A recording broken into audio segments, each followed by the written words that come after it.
Aí aqui eu vou começar a simulação.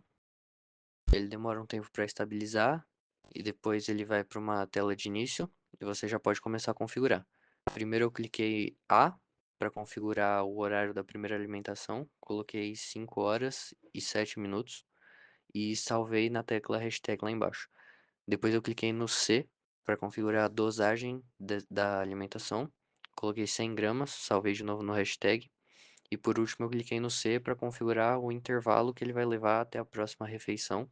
E eu coloquei 1 minuto e dei o hashtag para salvar.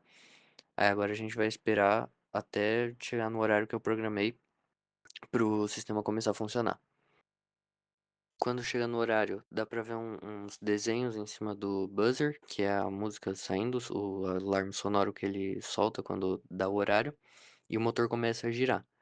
Aí a gente simulou manualmente ali naquela barra de cima, como se o sensor de carga estivesse aumentando a leitura, como se o pote estivesse sendo cheio, e quando a gente ultrapassou as 100 gramas que a gente tinha programado, o motor parou e o display exibiu uma mensagem de que a dose tinha sido atingida.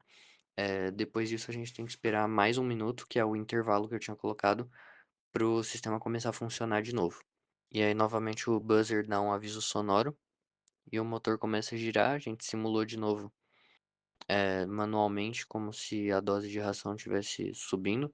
E aí, ele somou 100 gramas, na verdade, da primeira leitura que ele fez. Então, no início, ele estava em 5, quando ele chegou em 15, seria 150 gramas, né? Ele adicionou 100 gramas na primeira leitura. Ele atingiu a dose e parou de funcionar novamente. Aqui a gente vai ver algumas outras funcionalidades do sistema, como o botão de apagar, a funcionalidade para você mudar a configuração e o aviso de reservatório sem ração. Então, nesse primeiro exemplo aí, eu cliquei A para configurar o horário da refeição. E primeiro eu coloquei um horário inválido, né? Eu coloquei 17 horas e 90 minutos. Aí na hora que eu salvei, ele me deu um aviso. Ele falou que eu não podia configurar esse horário. Aí eu fui lá e configurei de novo o horário. Cliquei o A de novo, coloquei 17h40. Só que não era o horário que eu queria. Para eu configurar de novo, é só eu clicar o A e aí eu vou colocar o horário certo agora, 17h15. E quando eu salvar, ele vai salvar por cima daquele 17h40 que eu tinha colocado lá. Depois eu cliquei no B para configurar o intervalo. Eu coloquei 10 minutos aí. Só que não era o número que eu queria. Aí eu apaguei usando o asterisco e voltei e coloquei o 01 minuto, e salvei no hashtag lá embaixo. E a mesma coisa agora no C para configurar a dosagem.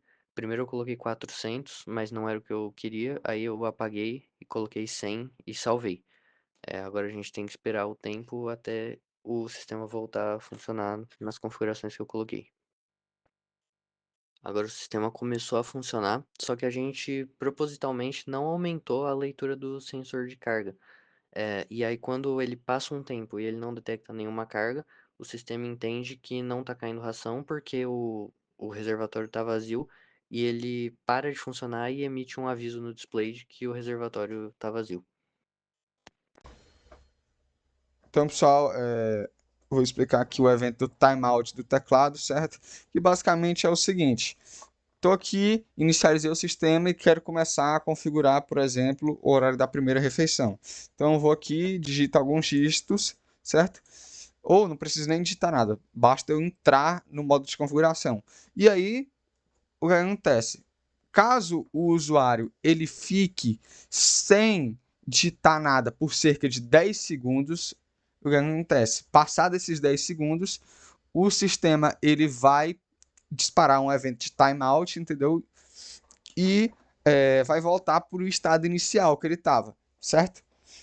Por que, que a gente fez isso? Porque a gente supôs que, por exemplo, vai que o cachorro, ele, sem querer, trisca no teclado e tudo, acaba esbarrando e acaba ativando algum modo, certo? Então, para evitar que ele ficasse ali eternamente esperando alguma entrada e gastando energia, a gente fez isso.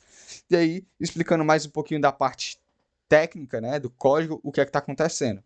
Quando é disparado esse evento, basicamente ele vai resetar as entradas associadas a o que estava sendo configurado, nesse caso aqui era o horário, certo?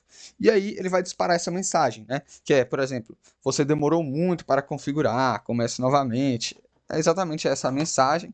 E aí, basicamente, como reseta, o usuário ele vai ter que clicar novamente no botão do teclado correspondente ao que ele estava configurando e digitar as entradas todas novamente. E é isso.